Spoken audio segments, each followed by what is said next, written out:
오늘 제목이 우리가 남길 유산입니다. 과연 무슨 유산을 남겨야 할까?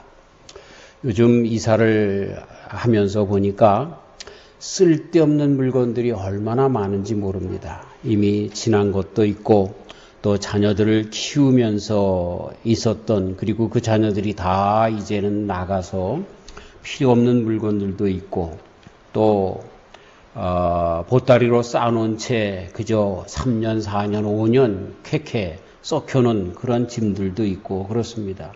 다 필요 없는 것들입니다.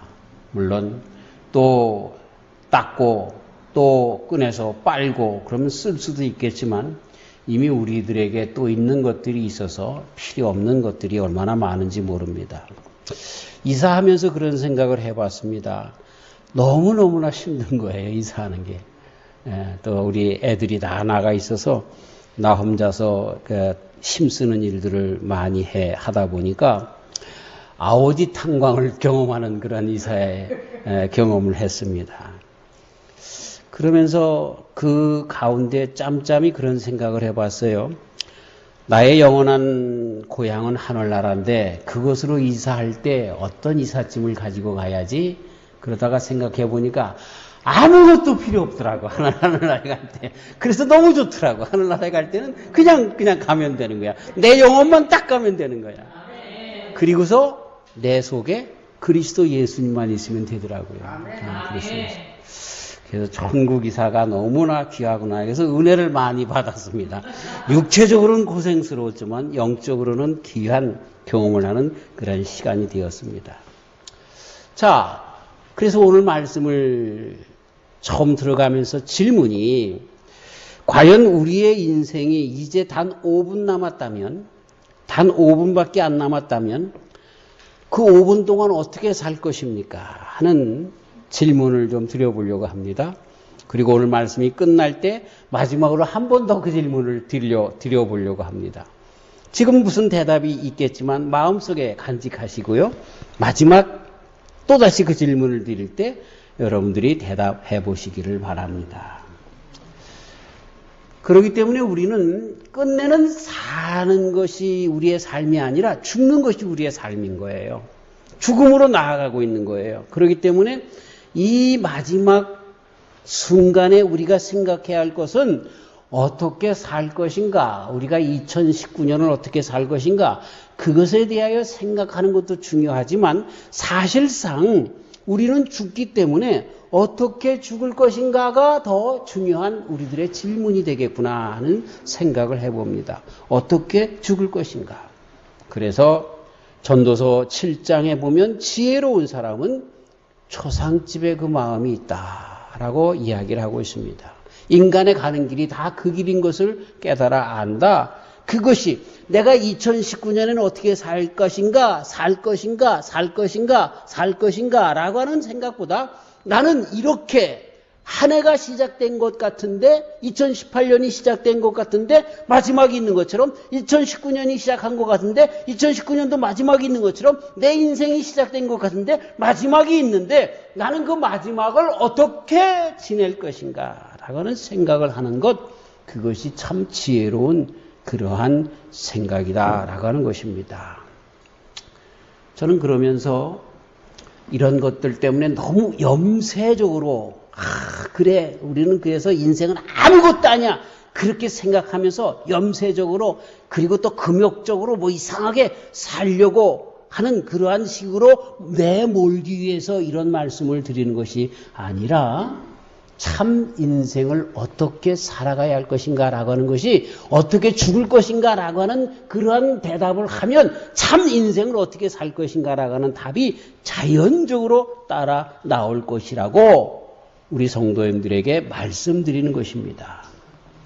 저의 삶 가운데 있어서 은혜되는 말씀은 뭐냐면, 내가 예수님을 잘 믿어서 하나님의 복을 많이 받았습니다 라고 하는 것도 은혜되지만, 그러나 내가 어떤 상황에 있어도 나는 끝까지 하나님을 버리지 않았습니다 라고 하는 간증이 더 은혜롭습니다. 우리 성도님들도 그렇게 살아오셨지 않습니까? 앞으로도 그렇게 살 것 아닙니까? 그렇게 사시기를 주의 이름으로 축원합니다. 어떻게 내가 지금까지 했던 결과를 많이 받았는가가 아니라 오늘도 나는 주님의 귀한 그 은혜 가운데 있으면서 살아가며 마지막 이 순간이 지나가면, 이 모든 인생이 지나가면 영원토록 우리 주님께서 주실 상급에 대하여 기대하며 나아가는 그 삶, 그것이 더 큰 축복이라고 하는 것 우리는 잊어서는 안 되고, 그래서 그것이 진정 은혜라라고 하는 그러한 말씀을 드리는 것입니다. 과연 나는 어떤 유산을 남길 것인가? 내 인생을 어떻게 꾸려갈 것인가? 라고 할 때 모세를 통하여 그 임종에 있는 말씀을 통하여서 한번 정리해보며 배우려고 합니다. 저는 이 모세가요, 40년 동안 40년 궁중에서 살고 40년 광야에서 살고 그리고 40년 민족을 인도해서 120년을 살았지 않습니까? 그런데 그의 삶 보면은요, 특별히 광야에서 이스라엘 백성들을 인도한 그 삶을 보면은요, 참 얼마나 수고와 고생을 했는지 모릅니다. 참 얼마나 많은 사람들한테 공격을 받고 또 정말 그렇게 한 모든 노력과 고통 중에도 마지막 순간에 그 가나안 땅에 들어가지 못하는 그것을 보면서 처음에는 하나님께 대한 좀 야속한 마음이 생기더라고요. 우리가 그렇잖아요. 고생 끝에 낙이 오고, 그쵸, 열심히 우리 고난 중에 그 십자가 후에 부활이 있고, 이런 인생의 원칙이 있잖아요. 열심히 노력하면 성공이 있고, 그쵸? 열심히 씨를 뿌리면 걷는 것이 있고, 그럴 텐데, 이 모세의 삶을 보면은 계속해서 씨만 뿌리다가, 계속해서 곡식을 자라게 도와주다가, 그리고 정작 그 곡식을 얻을 때쯤은 자기는 이 세상에서 없어지는 그 모든 혜택과 축복을 누리지 못하는 것과 같은 그런 모세의 삶인 것을 보면서 하나님이 조금 야속했어요. 왜 그러셨을까? 그까짓 거 좀 한번 가나안 땅에 좀 들어가게 하시지. 땅을 좀 밟게 하시지. 1년이라도 살게 하셔서 그 땅에서 자란 곡식에서 난 빵을 좀 먹고 그 다음에 죽게 하시지. 그 정도 못 해주시나. 그런 야속한 마음이 사실상 있었습니다. 그런데 점점 하나님의 뜻을 나름대로 알게 되면서 하나님께서 그렇게 하신 오묘하신 뜻을 발견할 수가 있게 되었습니다. 그러면서 반면에 얼마나 이 모세님이 위대하신가라고 하는 것도 발견하게 되었습니다. 우리 모세님을 통하여 보는 그의 삶은, 그래서 그가 남겨준 신앙의 유산은요, 자기의 잘못이 있었습니다. 그 잘못이 뭡니까? 민수기 20장에 보면 지팡이를 들고 서서 반석을 향하여 명하여 물을 내라 그랬습니다. 그랬을 때에 이 모세가 지팡이로 반석을 2번이나 치면서 그리고 물을 터쳐내라고 그렇게 했던 것을 보게 되죠. 하나님께서 하신 말씀 곧이곧대로 하지 않고 하나를 더 첨가한 겁니다. 지팡이로 그 바위를 내려 친 것입니다. 그리고 이것 때문에 하나님께서 너 불순종 때문에 가나안에 들지 못한다 말씀해 주십니다. 야, 참 엄청나게 까다로우신 하나님이세요. 그까짓 거 좀 1번 치고 2번 치고 10번을 치든 무슨 상관이야. 좀 놔두시지. 그런데 아주 그냥 정확하게 모세에게 명하신 대로 행하지 않은 것에 대하여 그것을 모세의 잘못이라고 하고 그것 때문에 가나안에 들지 못한다라고 말씀하고 있습니다. 그런데 그럼에도 불구하고 모세는요, 그것 때문에 하나님 앞에, 아니 그거 하나 때문에 그렇습니까? 내가 지금까지 정말 고삐 풀린 망아지들처럼 이리 뛰고 저리 뛰고 말 안 듣는 불순종한 이스라엘 백성들을 그렇게 밤낮 잠 안 자고 고생하며 이끌어내온 나의 이런 모든 지도력, 정말 이렇게 고생한 것 왜 하나님께서 몰라주십니까? 라고 하는 말을 하나도 하지 않습니다. 그게 하나님의 뜻이라면 알겠습니다. 라고 하면서 자신의 잘못을 하나님 앞에 솔직하게 인정하는, 그것 때문에 가나안에 들지 못한다라고 하면 그렇게 바라던 것이지만 그것을 인정하며 들지 않는 것으로 그렇게 하는 모세의 삶을 보게 되는 것입니다. 이 모세라고 하는 분이 그게 참 훌륭한 것 같아요. 자기가 잘한 것 모든 것 가지고 그런 것이 아니라 하나님 앞에 지적받은 거 한 가지 잘못 때문에, 그래서 하나님께서 그렇게 하시겠다라고 하는 그분의 결정에 아무런 대꾸하지 아니하시고 순종하는 그 모습이 모세의 아름다운 신앙의 유산인 것입니다. 어디 그것뿐입니까? 그렇게 할 때에 나 같으면 그럴 거예요. 참 내가 어려울 때 교회를 이렇게 했잖아요. 참 그랬잖아요. 이렇게 하면서 다른 어떤 사람들과 견주어 보면서 비교해 보면서 그렇게 정말 나의 나의 공로 이런 것들을 자랑하고 싶을 때도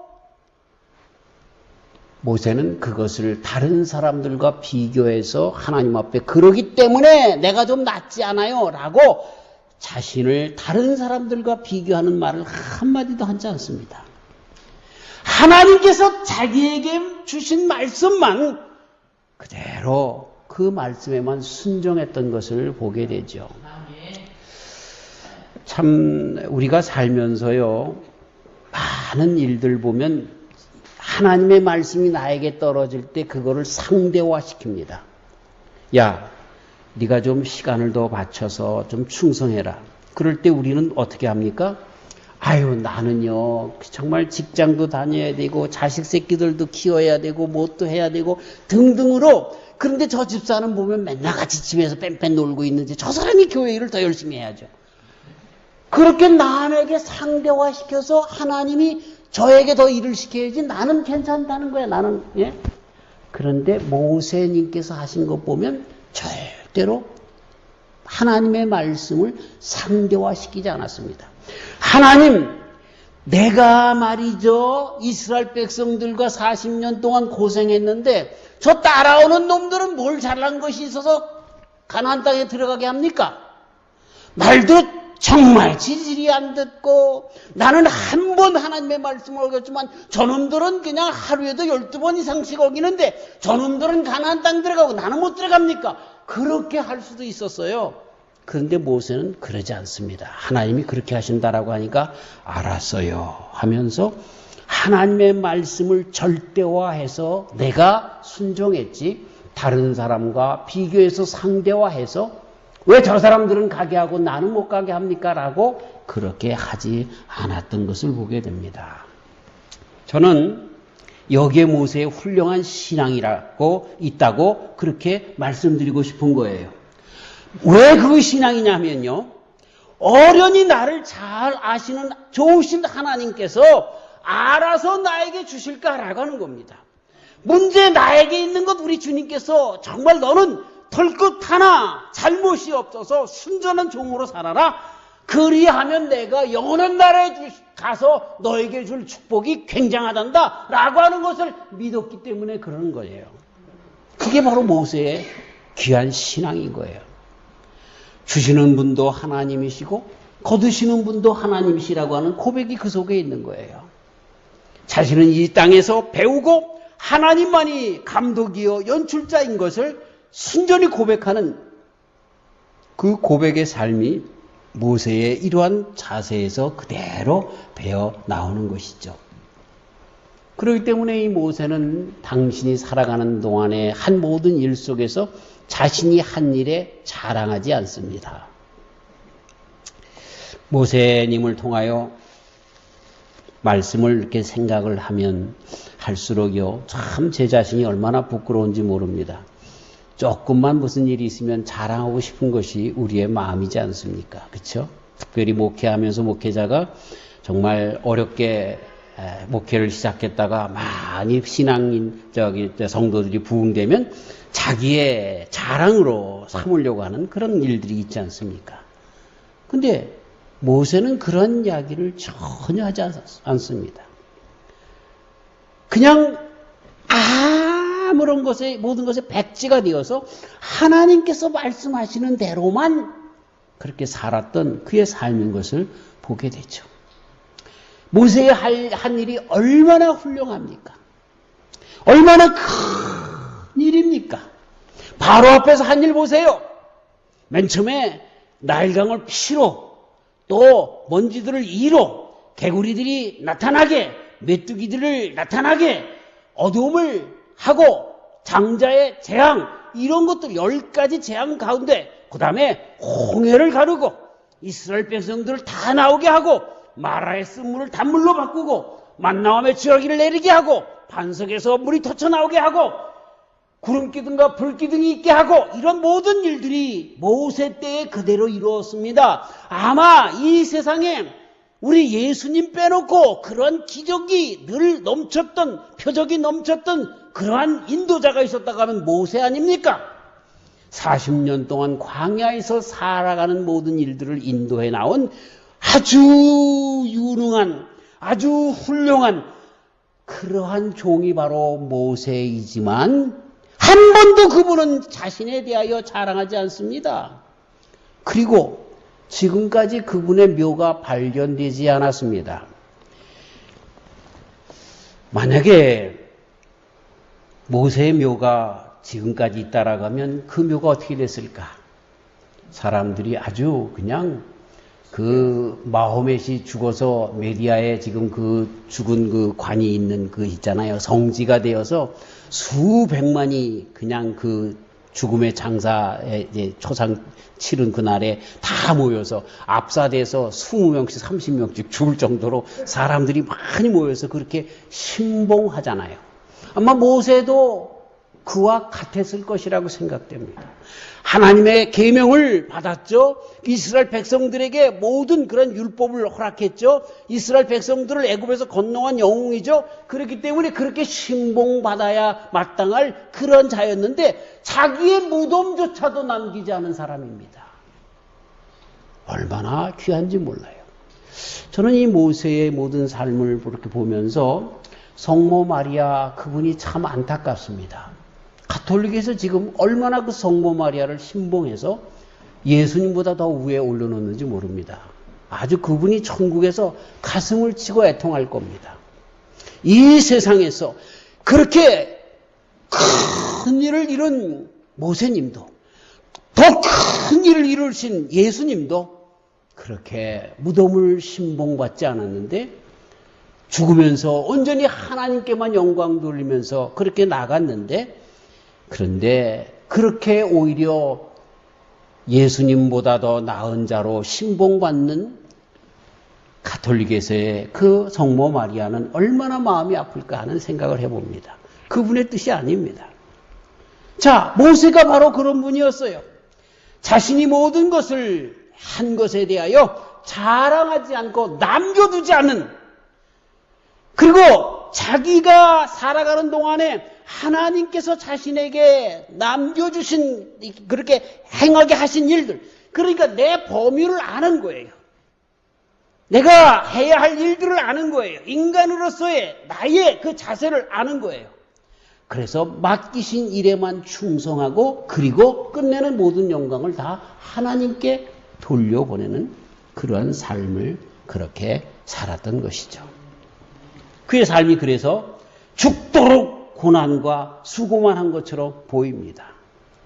그런데 가만히 보면은요, 역사상 예수님과 가장 비슷한 삶을 살았던 자가 있다고 하면 바로 그 모세인 거예요.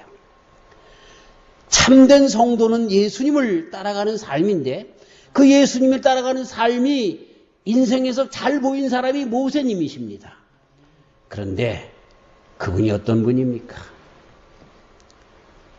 정말 우리 예수님이 누가복음 14장 12절 이하에 잔치에 가난한 자, 병든 자, 소경과 같은 갚을 것이 없는 자들을 초청해라 이렇게 말씀하셨던 우리 예수님, 끝까지 정말 보답이 없는 사람들에게 쏟기만 했던 그 삶, 끝까지 반대만 하는 사람들에게 그럼에도 불구하고 사랑과 희생으로 인도했던 모세, 이런 분들의 삶이 정말 그리스도 예수님, 우리 성도들의 모습, 우리 모세님의 모습인 것입니다. 그것이 하나님의 뜻이기 때문에 그렇게 한 것입니다. 이 세상에 어떤 상급으로도 하늘의 상급을 비교할 수 없을 줄 알아서 하늘나라의 상급을 믿으면서 그렇게 그 상급을 확실하게 내 삶 가운데 신념으로, 신앙으로 간직하면서 이 땅에 그 어떤 것도 중요하지 않게 여기며 살아갔던 그러한 분이십니다. 왜 우리 하나님께서 사랑하는 성도들에게 이 세상 가운데 십자가만을 요구하실까요? 특별히 모세님을 통해서 보는 것처럼 왜 가나안 땅에 그 영광의 자리에 들어가지 못하도록 그렇게까지 할 정도로 모세의 삶을 계속되는 십자가로 연결지어서 끝내게 하셨을까요? 저는 그렇게 생각해 봅니다. 그건 하나님이 자신 있기 때문에 그런 거예요. 하나님 무슨 자신이 있어요? 그래? 네가 끝까지 세상에서 내 말대로 나의 십자가를 지고 쫓아와서 그래 내가 너에게 주실 상급이 얼마나 있는가 한번 기대해봐라. 그런 자신이 있는 하나님이신 거죠. 세상에서 무슨 일을 하면 다 호로록 다 받으려고 했던 그런 자가 아니라 그럼에도 불구하고 또 주님에게 섬기려고 하는 그러한 자세로 나가는 자들, 그런 자들은 정말 우리 주님께서 주신 상급이 얼마나 큰가라는 것을 우리 주님께서 알고 있는 거죠. 그러면서 이 모세는 자기의 모든 일들에 그 일이 이제는 가나안 땅에 들어가게 되면 왕으로 이제 섬길 수 있는 데가 될 때에 오히려 여호수아에게 그 일을 맡기고 다음 세대를 위하여 하나님께서 세우는 자들에게 그 일을 모든 것을 맡기고 그리고 호련히 주님에게 나아가는 자가 바로 이 모세님이었던 것을 보게 됩니다.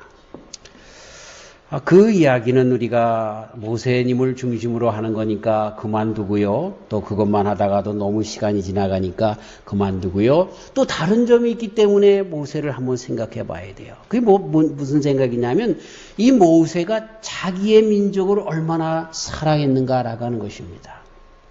마치 예수님께서 모든 백성들을 얼마나 사랑했는가라고 하는 것과 같습니다. 물론 모세는 이스라엘 백성들을 사랑하는 것으로 어쩌면 국한됐지만 예수님은 모든 민족을, 모든 사람들을 다 사랑하는 그런 사랑으로 오셨습니다. 그런데 모세께서 하신 일들을 보면 자신의 입신양면보다 민족과 무리들을 얼마나 생각했는지 모릅니다. 무리바 사건 이후에 민족을 염려하여서 여호수아에게 미리 위촉하며 위임을 하며 안수했던 것 우리는 보게 됩니다. 혹여나 자기가 하나님께로부터 끊어져도 이 민족을 인도할 자가 있어야 할 것을 아는 것이죠. 죄송합니다. 비유가 별로 좋지 않은 것 같은데 어떤 목사님이 교회를 잘 이끌고 나와서 큰 대형교회로 만들었는데 이것을 정말 자기 아들 녀석한테 잘 그렇게 또 넘겨주는 그런 일을 합니다. 그래서 이것 때문에 저는 아들에게 교회를 넘겨주는 것에 대해서 그렇게 나쁘게 생각하지 않습니다. 그러나 적어도 그 교회에 맞는 그리고 그 교회에 정말 그 여호수아처럼 그 일을 맡겨준 그 다음 세대를 위한 그런 귀한 목사인가라고 하는 것에 객관적인 그런 평가는 있어야 된다고 생각을 합니다. 좀 옆으로 나간 것이지만 그런 큰 영광을 누렸다고 하면 그것을 자기 자신에게 또 자기에게 이렇게 돌릴 수 있겠지만 그런 것들을 미리 여호수아에게 인양을 하는 것을 보게 됩니다. 자신의 백성을 위해서 자신을 죽이라고 생명책에서 내 이름을 지우시라고까지라고 하면서 정말 그 민족이 금송아지를 섬겨서 그래서 하나님께서 멸하시겠다고 말씀하실 때 그 일을 막아서서 자기를 그 생명책에서 이름을 지워버리더라도 좀 용서해 주세요 라고 민족을 사랑했던 그러한 자가 바로 모세였던 것을 보게 되죠. 바울 사도님도 그런 고백을 했는데 참 신앙의 사람들이 그런 사람들인 것을 보게 됩니다. 내 이름이 천국의 생명력에서 없어지더라도 주님 내 아들 녀석들이 다 천국 가게 해주세요.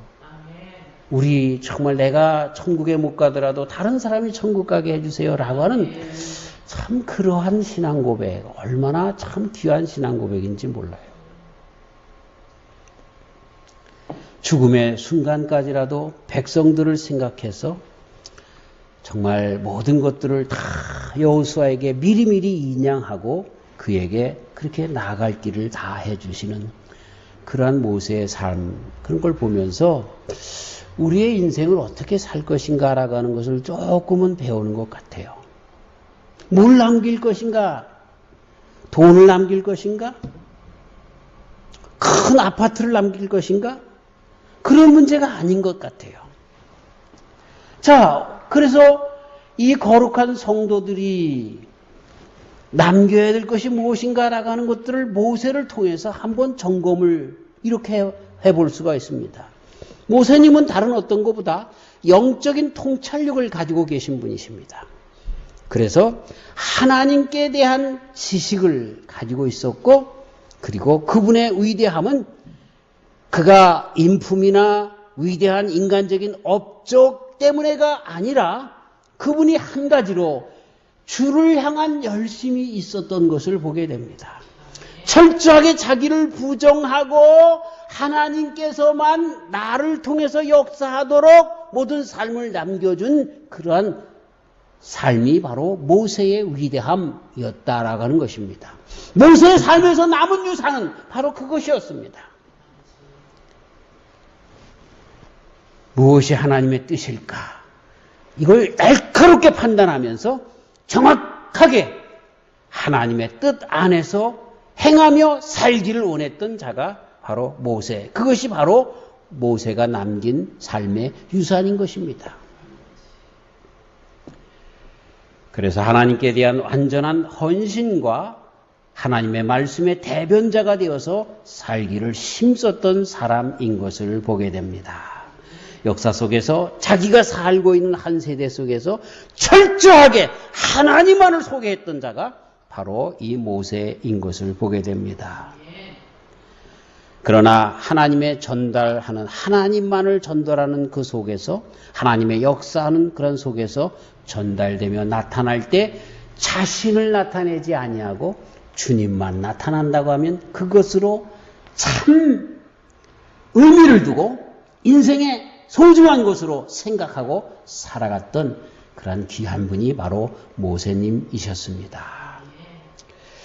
모세의 유산을 이제는 이렇게 정리해서 이야기할 수 있습니다. 모세는 3대 특징을 가지고 있었습니다. 모세의 전 인생의 관심이 하나님께 있었습니다. 똑같습니다. 두 번째는 말씀에 있었습니다. 똑같습니다. 영원하신 하나님이시기 때문에 영원한 곳에 있었습니다. 이 세상이 아니라 영원한 곳에 있었습니다. 그렇기 때문에 우리 신앙인들은, 모세와 같이 거룩한 신앙인들은 마찬가지의 공통점이, 모세와 같은 공통점이 있어야 합니다. 하나님께 있어야 합니다. 말씀에 있어야 합니다. 영혼에 있어야 합니다. 그리고 모세는 그렇기 때문에 자기 자랑이 없었습니다. 인생에 대한 어떤 그런 유감이 없었습니다. 인생에 대한 어떤 그 바람이 없었습니다. 하늘나라가 있었기 때문에 그렇습니다. 사랑하는 성도 여러분, 맨 처음에 설교를 시작할 때에 질문이 있었죠? 마지막 5분이 남았다면 어찌 하시렵니까? 어떻게 하시렵니까? 5분 동안 남았는데 어떻게 하시렵니까?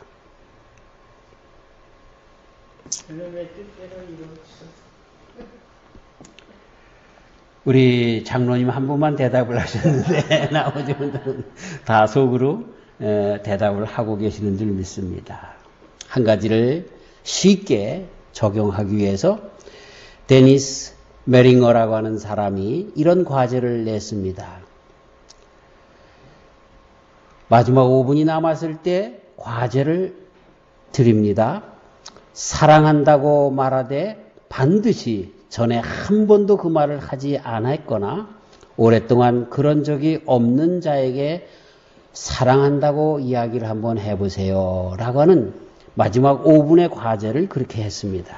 그 얘기를 들은 어떤 사람이 처음엔 그저 지나가는 말로 그랬다가 갑자기 아버지 생각이 났답니다.